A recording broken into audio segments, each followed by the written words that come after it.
Добрий день, я вітаю. Good afternoon. I want to thank everybody who joins us.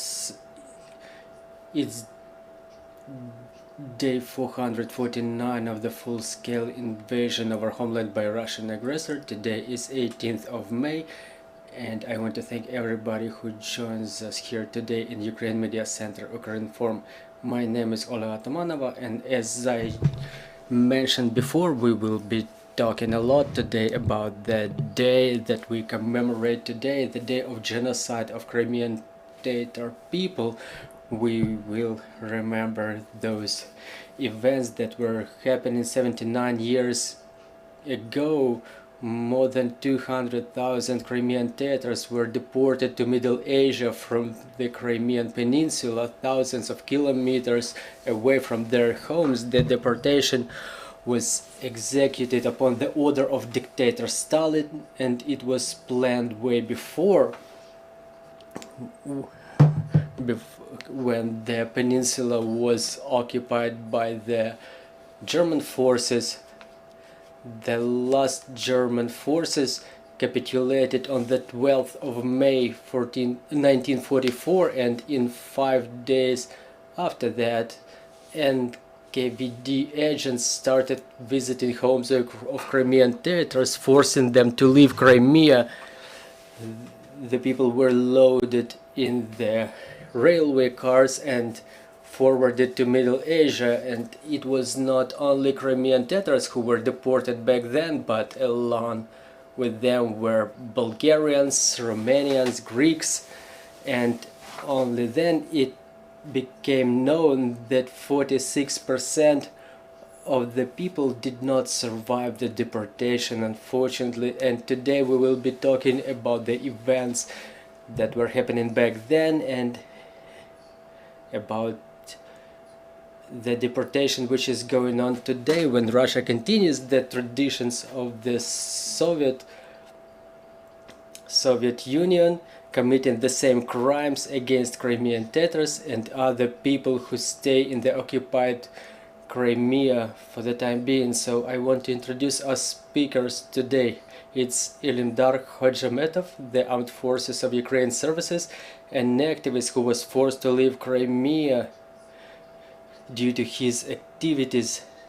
Now he's in the ranks of our armed forces. Joining us online are Adil Girey Ablyatif, Crimean Institute of Civil Society representative, and the son of the deceived soldier Rustem Ablyatif. Good afternoon, Mr. Adil Girey. I hope you're hearing us well. Joining us in the studio is Yevgeniy Yaroshenko, KrymSOS analyst. Also joining us online is Aziz Umerov, brother of Lenia Umerova, a victim held illegally in the Moscow pretrial detention center for political reasons, and Olga Skrypnyk, the head of the Crimean human rights group. So first of all, let's start with Ildar. We know that you were born in the place where Crimean Tatars were deported to, so what was your way back home? What obstacles have you faced on your way back home? Thank you. Good afternoon, everybody. My name is Ilimdar Khojametov. I'm the serviceman of the Armed Forces of Ukraine, a Crimean Tatar. I was a civil activist, the resident of civil organization, and a former member of Alushta Mejlis. On the 18th of May every year, I feel the pain of the Crimean Tatar people, the pain for what our people had to go through back in 1944 was a culmination of torture that started with the advent of Russia to Crimea 300 years before. From the stories of my grandfathers and grandmothers, I know what was going on 79 years ago, and I hope the whole world will find out about all those horrors that my people went through. And today, with the help of pictures, I would like to tell a little bit more about my people and my home. The first photo is something that allowed me and the families of 1,000 other ones. I'm asking our technical team to bring the photo to the screen. So this first photo is the document which allowed my family and thousands of other families officially come back home as if because such guarantee from the Soviet officials didn't mean anything. The oppression of our nation has not ceased back then. Another photo is year 1992, Akhmedjit, Simferopol. In this picture you can see a bloody mass action known as the Red Paradise. Is the place near Alushta. I was in that picture. We were assaulting the parliament of Crimea. I was 14 years old back then. Our people ended up in the corner and there was no way to protect ourselves and our rights. Our people, whom the pro-Russian power was keeping hostages, only after the end of this bloody action people were let go.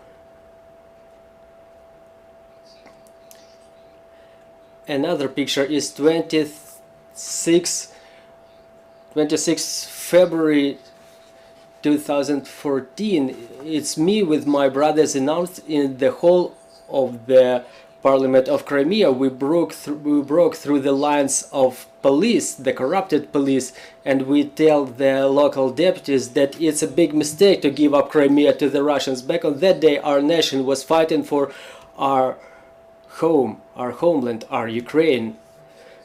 Looking at this picture that was made on the 28th of February 2022, and I remember how I decided to protect our Ukraine without hesitation, our Ukraine, because I understand that only Ukrainians know, just like us, what is pain.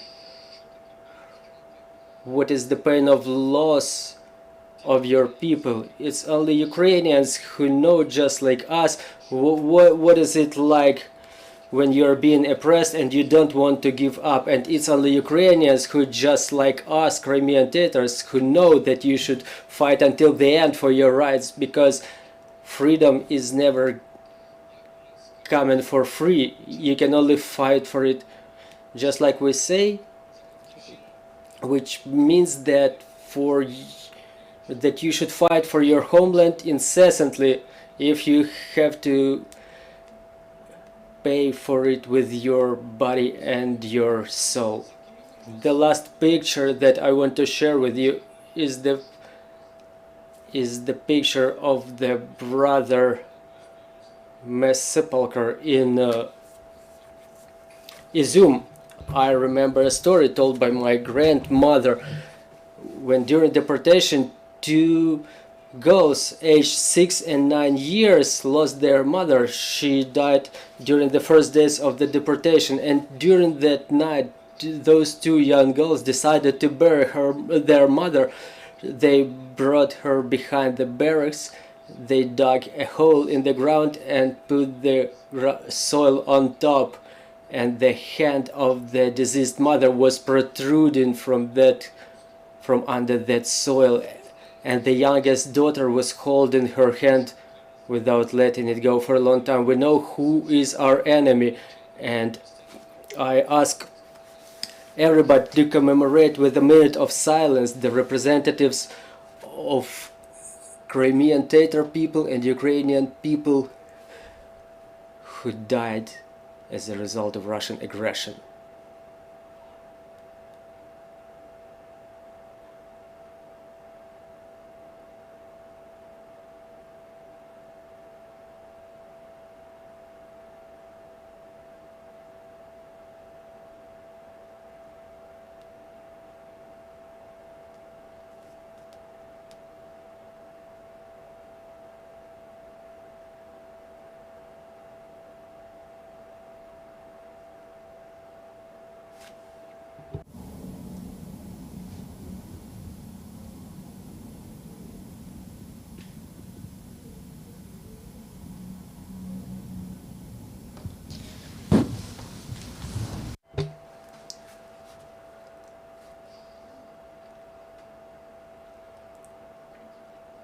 Mr. Adil, are you with us? Are you hearing us?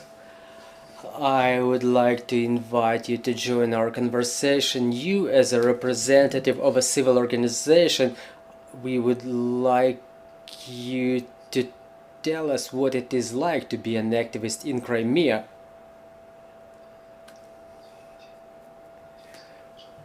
You know, the history of our people in the view of the events that were happening 79 years ago, the activism of Crimean Tatar people or Crimean Tatars was mostly focused on bringing back our rights, on establishing of historical justice, historical fairness, and we were facing problems in this field, specifically in Crimea, specifically with the local authorities, which blocked absolutely all of our attempts, all of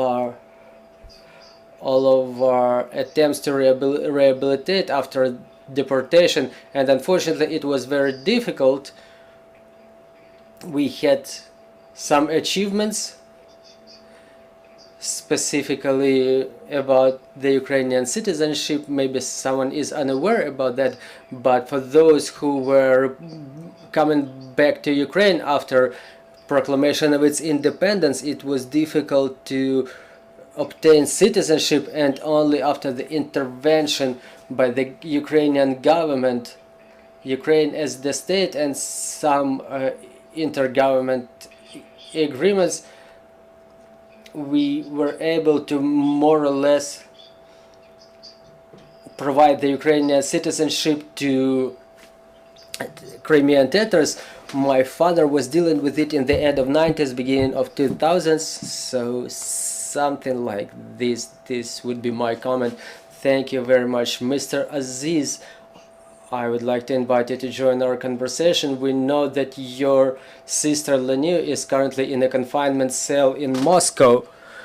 So we know that she was detained, unfortunately, when she was forced to come back to her father, who had oncologic disease. So are you still in contact with her?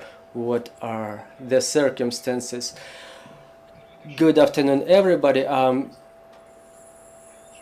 on a business trip now, so I apologize for not being able to be present. So regarding my sister, currently the circumstances are such that my sister is in Lefortovo confinement cell. She is convicted of espionage in favor of Ukraine. We don't know any details of the criminal case. They are classified, and the lawyer signed for not promulgate the circumstances of the case. That's another violation by the terrorist state, which should be legally assessed by the international institutions, and each such fact should be investigated in detail. Also, I would like to extend my condolences to all the Crimean Tatars who go through this difficult day in the history of our people. My family was also deported back in 1944, 79 years ago, at 4 o'clock in the morning. The village Eshkene, where they were living, the NKVD soldiers came to my grandmother's house. They gave her 2 minutes to gather her things, and they were forced to the railway cars from where they were going to Middle Asia, and it was only 40 people who survived that wave of deportation. Those were 45 years that were torn from the history of my people. Its cultural and intellectual elite was banished. All that time that our people could develop, they were deleted from the history of our people, and I would like to ask everybody to assist the recognition to support the recognition of this fact as a genocide that still continues, the genocide by the occupier. Thank you, Mr. Aziz. Are you in touch with your sister? Have you managed to get in contact with her during all this time? Were you able to find out what's her condition? For the time being, what we know is that we can have all contacts only through the lawyer. All the notifications that we send to her are being checked by special services, and in the same way all communications from her are being checked as well. Her health condition is satisfactory for what I know, but she is, for half a year, she is detained illegally detained for half a year. So it's difficult to state about some satisfactory psychological condition of a person, because when an innocent person stays behind the bars for half a year, it leaves an imprint on the psyche of any person. Thank you for this information. Let's proceed about legal grounds for these detentions that are going on. Miss Olga, I would like to give the floor to you. We know that in case of Lenia, first she was accused of administrative misdemeanor, which was later transformed into a criminal one. So how frequently do the occupiers use such instruments? What is going on in the peninsula? Do we know about such systemic nature of violations of human rights? Yes, what we're talking about today, it means that it's a systemic crime which is still going on. I will tell you in more detail what were the instruments used since 2014. My name is Olga Skrypnyk. I represent Crimean Human Rights Group. I'm from Crimea myself. I'm from Yalta. Alushta was my second hometown. I was lucky to have studied along with Crimean Tatars in the university. We had a lot of Crimean Tatars among the professors as well in our university, and they disclosed the truth to me. So while studying in school, well, that Soviet practice was still on to conceal that terrible crime of deportation, so I was aware of it quite superficially. But when I entered the specialty history of Ukraine, the people disclosed truth to me as they were catching pigeons or other birds to eat them to survive, and they were children. You mentioned 2 girls, 6 and 9 years old, and in the same way I was studying from the professors who were such kids themselves. So those terrible stories, they are still with me, and this day for my family in Crimea and for me personally was the day of commemoration and condolences to this terrible tragedy. And it was even more terrible when back in 2014 I've seen the Russian BTRs in my city while teaching Ukrainian history, and now we hear the explosions of their missiles, and those are the same people that were killing the Crimean Tatars in those railway cars. And just like Mr. Aziz said, it's very important to punish that evil, and we work in this area to the best of our capabilities. Our organization collects the evidences of crimes of Russian Federation, and the majority of such crimes are related with Crimean Tatars in Crimea. I've seen that resistance that erupted near the Majlis of Crimean Tatar people in Crimea. That was a joint meeting that was giving us hope that it's a fair, just resistance that will bring victory. And you know, the victory was ours, but then they captured the parliament in a cowardly way, and Crimean Tatars were the first who were breaking this myth, who were debunking that myth of pro-Russian Crimea that Russia is trying to impose. And Rustem Ablyatif became the first victim of occupation who was tortured and killed violently. And you can see the same methods of tortures among those who were tortured to death in Donbass, Izum, Irpin, the same horrible methods that were used against Reshat Ametov. Then the practice of violent kidnapping was spread by Russian Federation. It was their normal practice, the practice of Russian Federation, to just kidnap people, to abduct people, and then they built this system of political persecutions. And the case that became criminal, it's called so, the case of 26th of February, it was demonstrative and illustrative. It was one of the key cases that illustrated the policy of Russian Federation, the eradication of Crimean Tatar resistance against occupation. They were using Russian legislation for this. The Russian legislation generally has nothing to do with protection of human rights and freedoms. From the very beginning, from the moment of Putin coming into office, the changes in Russian legislation were aimed at eradication of any expressions of people's liberties. So this practice spread over Crimean Tatars, starting from 2014, and since the beginning of occupation, FSB was headed by Palagin, and it was for reason because he was persecuting Muslims in Bashkiria, so he had a very long track record of, and he knew how to build this persecution system. So it all started from the first administrative accusations for religious literature, for example, back in 2014-2015. There were searches in the centers of Crimean Tatar culture in Mejlises, and they were the administrative cases initiated for any literature prohibited in Russian Federation. The system of prohibition of literature in Russian Federation, it has no legal framework, so any book can be prohibited, can be banned upon the resolution of the court.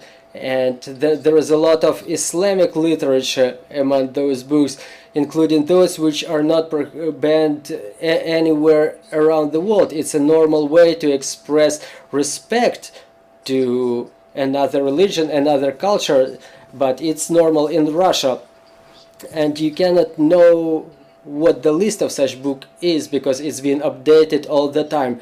Then those administrative cases resulted in searches for literature or any other items. It could result in appropriation of computers, cell phones by the FSB, and then the criminal cases were initiated right away or sometime afterwards, and such cases are numerous. For example, those who are currently behind the bars, they were first visited with administrative accusations, for example, violation of the order of meetings or the procedure of meetings. So the case of Lenia Umerova, who after the 24th of February is the representative of another wave of persecutions. It is the evidence of this continuous practice. But what's important that Lenia was detained not in Crimea but in Russian Federation, and she was detained for a long time in Vladikavkaz, and only then she was forwarded to Moscow. So those administrative accusations are so evident in her case that it's just an instrument to extend time. First, she was kept for 3 months in the migration center for foreigners, or citizens with or persons without citizenship, and that time was not enough to fabricate the criminal case. So they started with the administrative accusations. About 4 administrative cases were initiated against her. They are absurd by their essence. Imagine there is a person kept in the confinement cell and she is being accused of insolence, like she was given a right for a phone call and then she gave back her phone later than required. So those are just absurd accusations. They become even more absurd when you check the awards by the Vladikavkaz court. There are videos from the cameras, from the CCTV cameras in her cell, you could see everything from those cameras, from that footage. So it clearly evidences that all the cases against her were fabricated. Meanwhile, she was visited by FSB servicemen. Her bank cards, her phone, and all the documents were taken away from her. And then on one day she was abducted. Well, and then her father, who was ill with cancer, that was the reason. He was the reason why she was going back to Russian Federation. So when her parents came to visit her to the confinement cell, they've seen that their daughter was abducted by FSB, and she was not read any accusations. She was just bluntly abducted and ended up in Moscow. And just now there was a video popping up in the media when a fragile Crimean Tatar woman is being convoyed by masked servicemen. It's a propaganda video to create the image of this insolence as a Ukrainian spy or Crimean Tatar spy. That was a propaganda video which was given to the media by FSB. The same videos were made for Gilalov brothers, which again evidences that those cases were fabricated. So those cases that are currently criminal against Crimean Tatars, they are fabricated due to political reasons, and the Crimean Tatars are being persecuted due to the accusations of participation in Hizbu al-Tahrir, the party prohibited, the organization prohibited in Russian Federation. And now there are about 160 cases, and 86% of those people who are being persecuted are Crimean Tatars. So we conditionally call them the case against Crimean Muslims. So we understand that the Muslims are Crimean Tatars, and they are the main goal of this persecution. The Russians use this criminal practice, accusing them of criminal articles, but the convictions are real. It's like 10, 18, 20 years in colonies. And then there is another crime coming, the deportation, which is prohibited by international criminal law, international humanitarian law, and the people are being sent to the colonies which are very distant from Crimea. They do it on purpose, so the people don't have contact with their families, with their lawyers. And even now there are tragic cases of death of our citizens in Russian Federation. The people whom we know about, for example, Konstantin Shirin, who died due to the absence of medical aid in the colony, and Jamil Kafarov, and it was not even 1 week after the death of Konstantin, and Aziz died because of the absence of medical aid as well. It was clear that he would die because his health condition evidenced that he was not fit for staying in the confinement cell or a colony. So it was the murder, the intentional murder. We understand now that the attitude to those people became even worse. They can become victims to those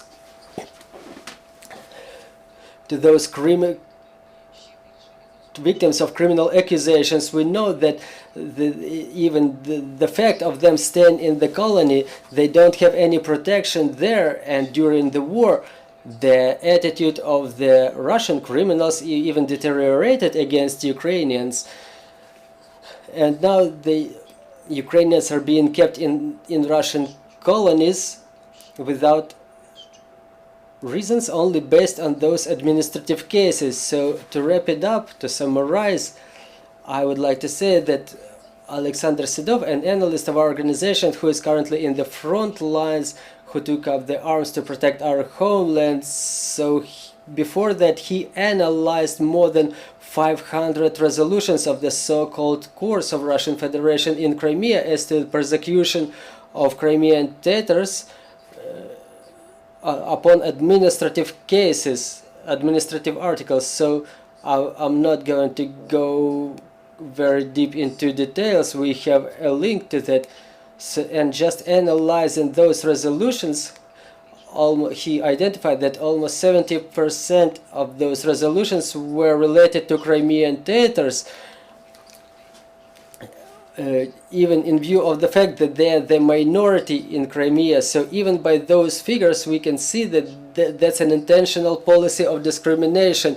The resolutions related to Crimean Tatars always resulted in real convictions, like penalties or administrative arrest in cases where the accused ones were not Crimean Tatars.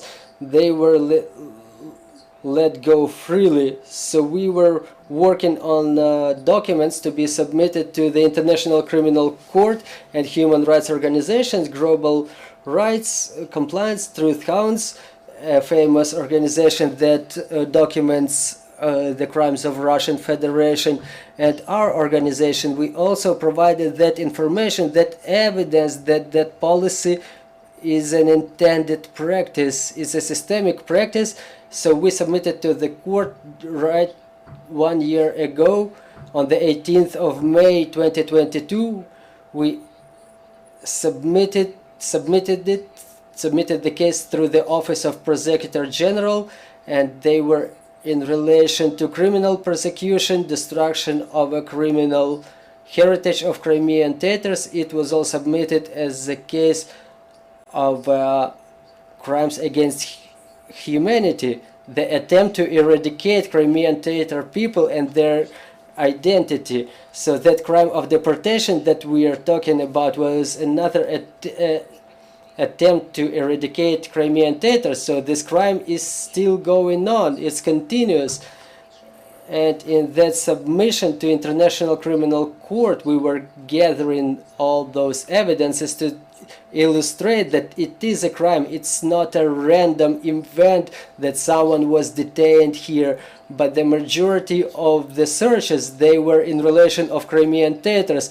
The majority of political detentions, it was again about Crimean Tatars. So it was a legal job that was submitted to International Criminal Court, and we understand now that the court is currently packed with all those submissions against Russian Federation. So our Ukraine 5 AM coalition, we emphasize that it's important that International Criminal Court, despite the full-scale invasion, needs to continue to work with those crimes that were being committed starting from 2014, not to limit themselves with the crimes that we're witnessing after the beginning of the full-scale invasion, because the war here started back in 2014 and Crimea should be a significant part of those investigations. So there is legal assessment already. All the resolutions, it takes a lot of time listening to them, so the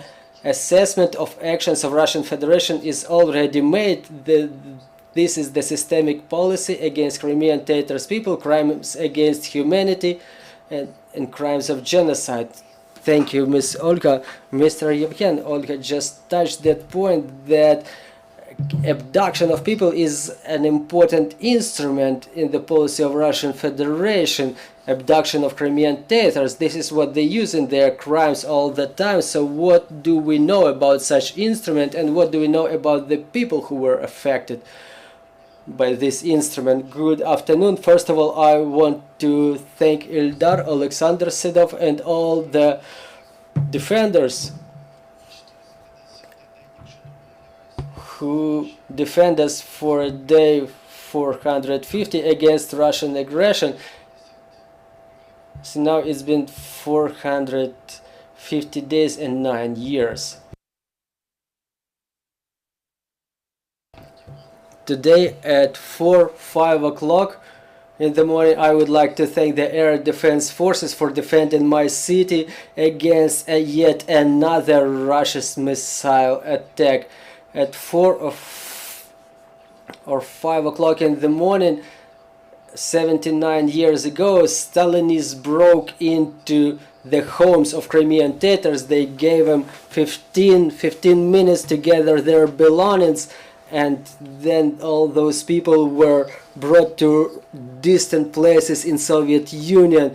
And in the same way, the Russians keep coming to the peaceful homes of Crimean Tatars with searches. They plant prohibited literature, which results in imprisonment of Crimean Tatars for the terms up to 19 years. So talking about this chronology of persecution, remembering today's commemorations, so Crimean Tatars, they have 3 dates that they count their history: 1879, 1944 and 2014. Each of these epoch might have had different methods of persecution, but the goal was the same: to eradicate the indigenous people from their lands. And Russians were using an arsenal of methods like administrative arrest, penalties in administrative cases, politically motivated criminal persecutions, deportation of those imprisoned outside their homeland. Also, we can observe that at least starting from the fall 2014, Crimean Tatars, who make about 13% of population of Crimea, are unproportionally affected by such a horrible crime, such a violation of human rights as a violent abduction. If on the initial stage, in the beginning of occupation of Crimea, they were first pro-Ukrainian activists, so starting from fall, it was Crimean Tatars who were being abducted, like the actors in Majlis or other people who were not noticed for some specific political activities. I should emphasize Ervin Ibrahimov. On the 24th of May, it will be 7 years after the abduction of this person by the persons wearing the uniforms of Russian police, and since that moment we don't know anything about him, about his whereabouts, or whether he is alive or dead. Another person is Islam Japarov, who was in September 2014 abducted with his cousin. He was abducted by persons wearing uniforms which looked like FSB uniforms. Now we don't know anything about those persons too, what is their condition, their whereabouts, and whether they are still alive or not. So all those facts of pressure, all those facts of abuse, it's important to view them as interconnected, because they build the mosaic of how the occupational administration behaves with the population of occupied Crimea, pursuing their political, military or ideological goals. And the activity of Crimean Tatar people, who historically were supporting Ukraine, is a bone in the throat of Russians. I also mentioned years 1783, 1944 and 2014. Why is it important to remember those dates? Because the force of oppression of Crimean Tatars should be considered in a broader historic context. After the beginning of this epoch, a part of indigenous population of Crimea was drastically reducing. And Russia was bringing its citizens from distant corners of their broad empire.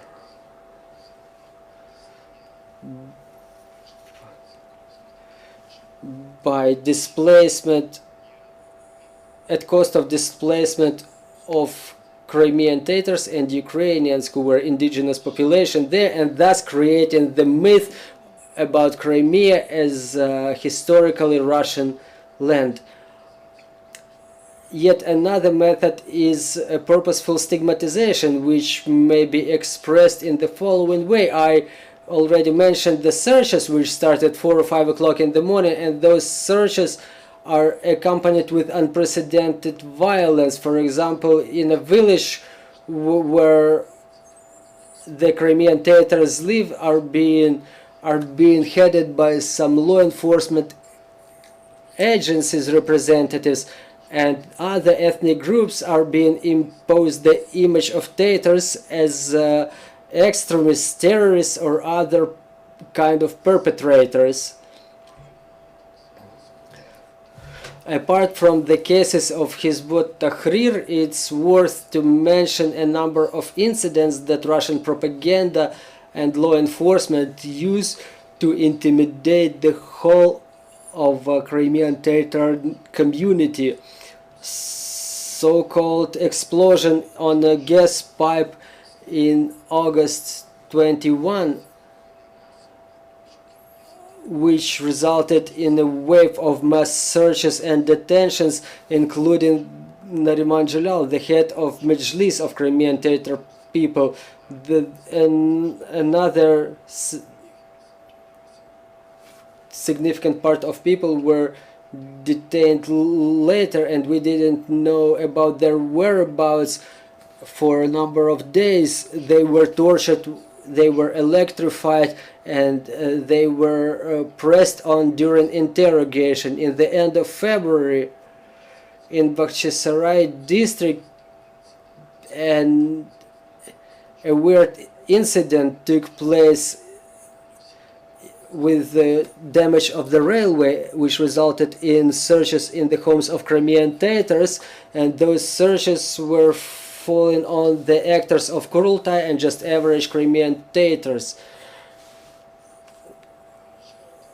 As it is said, the choice of victims of those searches gives us reasons to assume that that is a systemic policy of intimidation of Crimean Tatar people. Recently, we've found out that in Jankoy, Bakhchisarai, and Simferopol, in the places where Crimean Tatars live, Russian law enforcement representatives, they survey the local population, and it's known about an automobile Priora of gray color, from which the law enforcement agencies' representatives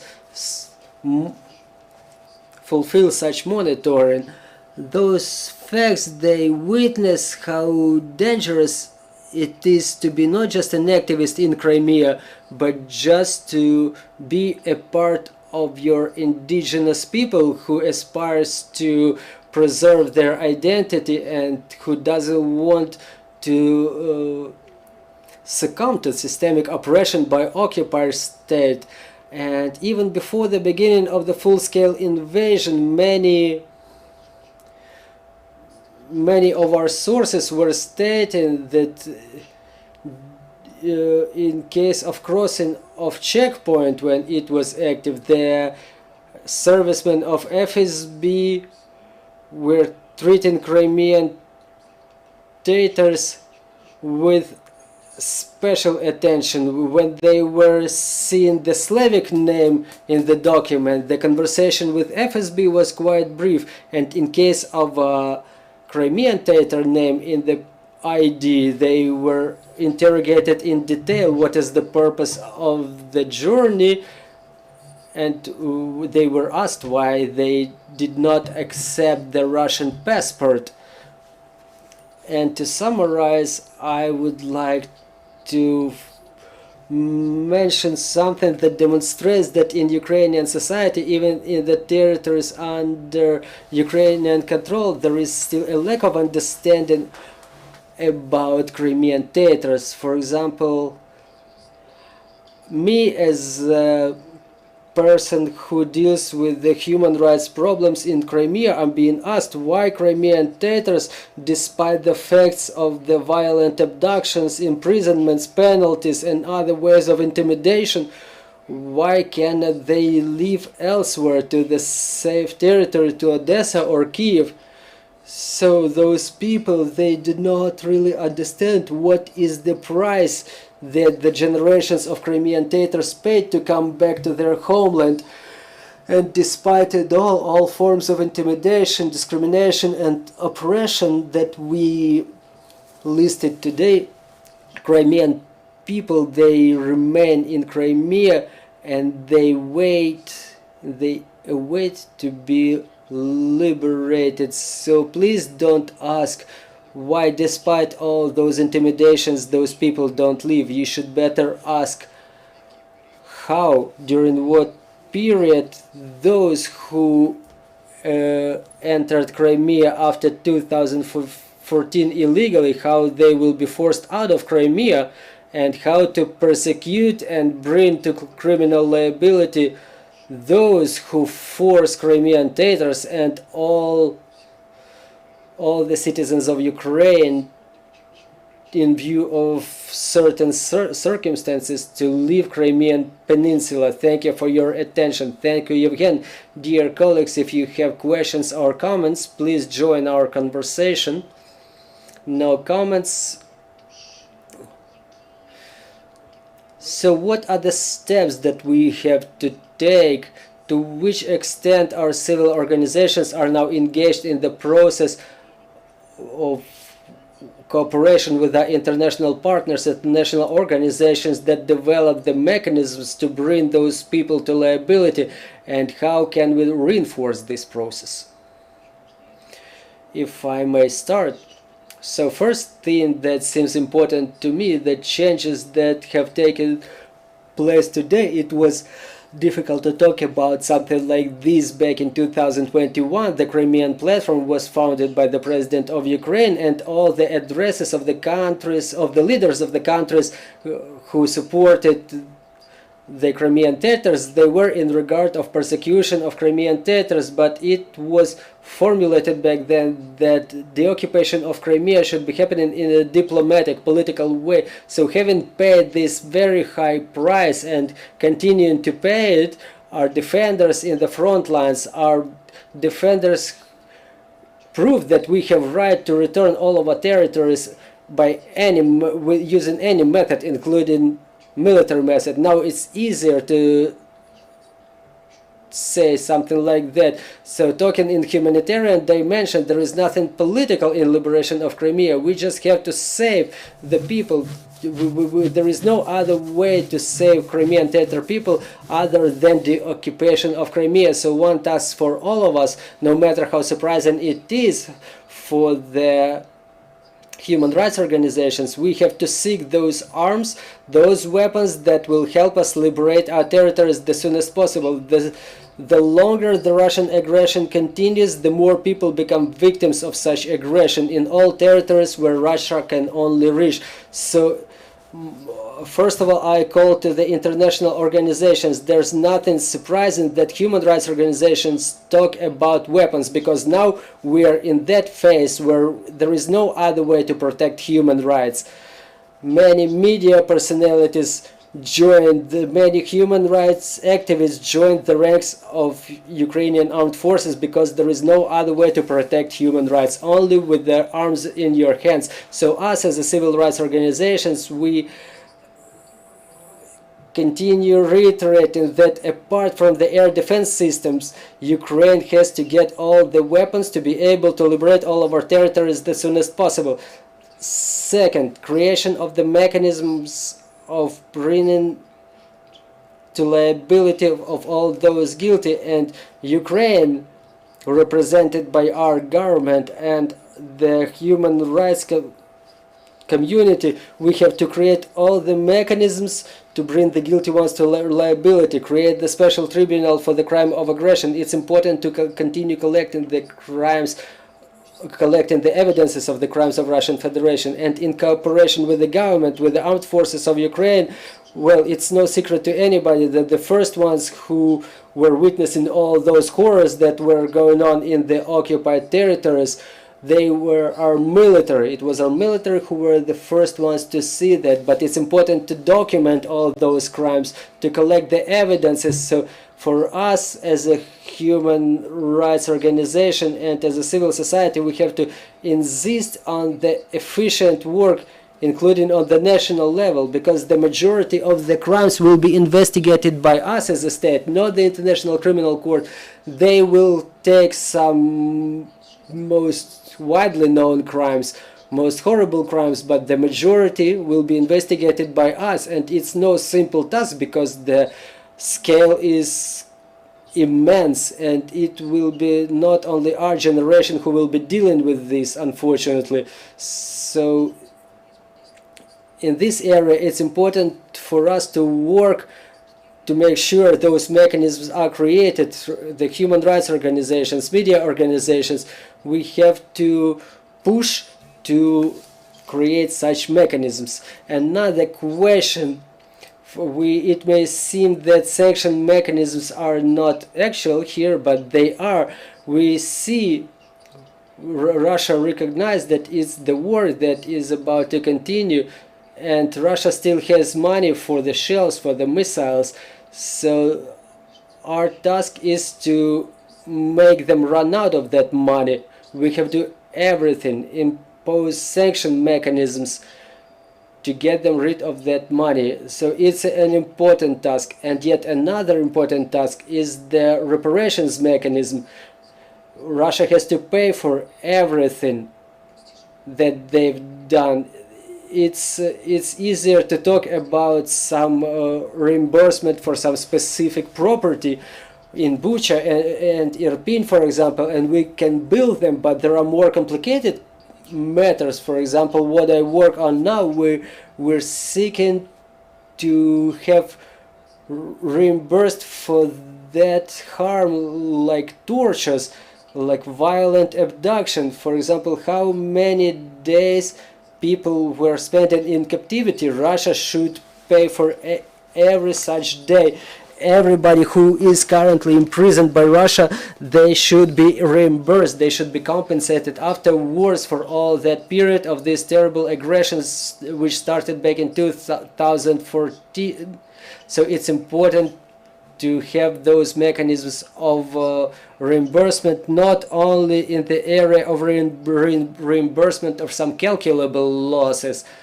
So first of all, we have to seek, obviously for international partners, it would be easier to develop the mechanism for reimbursement for infrastructure, for example, but we have to be proactive. Ukraine has to impose it to the whole world that we are paying this price, we are deterring this war in Europe with a terrible price. So we have to be the ones who imposes the agenda, how the international community should act like.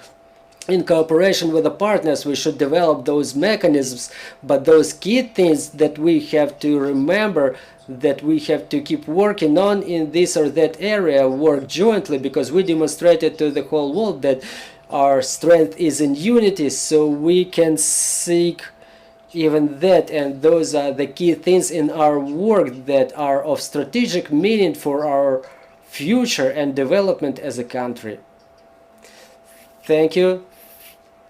Thank you, Mr. Ilimdar, Mr. Adil. I would like to ask you, I'm sure you have contacts with your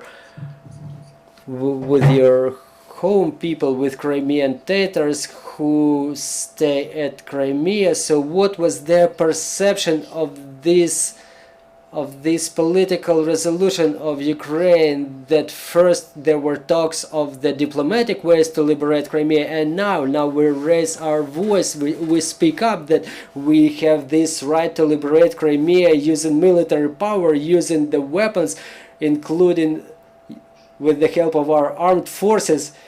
Yes, I think you have something to say in this regard.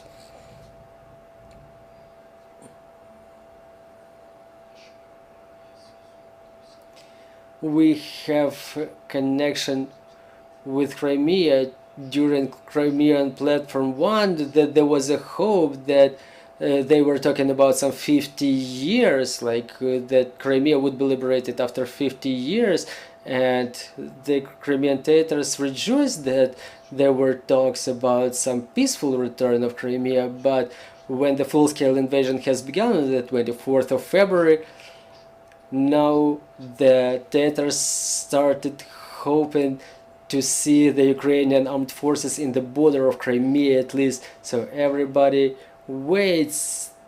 They know it's a war. There are no wars without victims and casualties. They are ready for that. Adil?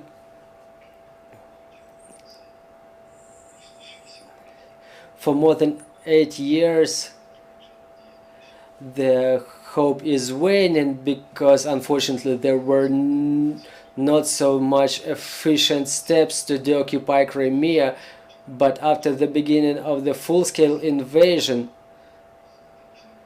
after the titanic success of our defenders, I'm observing the moral upheaval, the hope, even when you communicate with your relatives. When we say goodbye to each other, you don't call them to Ukraine, and we express more hope to see each other in Crimea already. Well, just to summarize it, I would like to add one another aspect.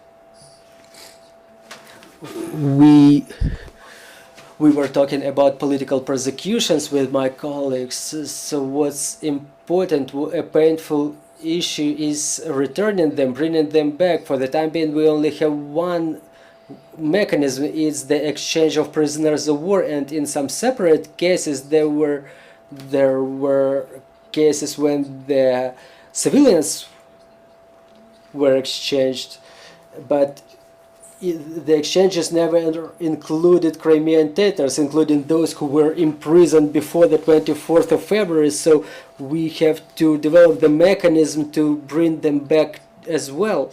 It's important as well for Coalition 5 AM Ukraine to develop the mechanism to bring back the deported persons, the civil hostages. And to me, as a person from Crimea, it's important to find that mechanism, how to find something to exchange, to bring back. I don't know how, but we have to understand that about 200 people are behind the bars. The civilians who were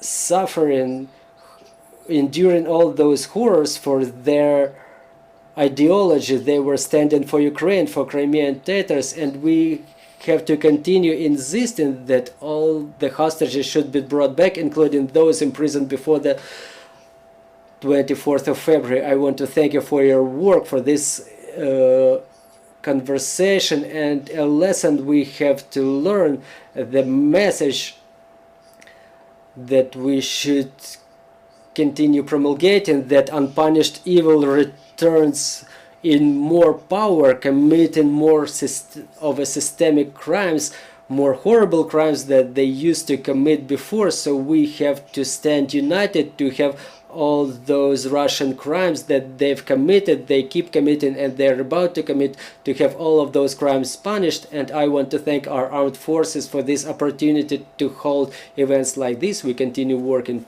for our victory, and glory to Ukraine, glory to the heroes.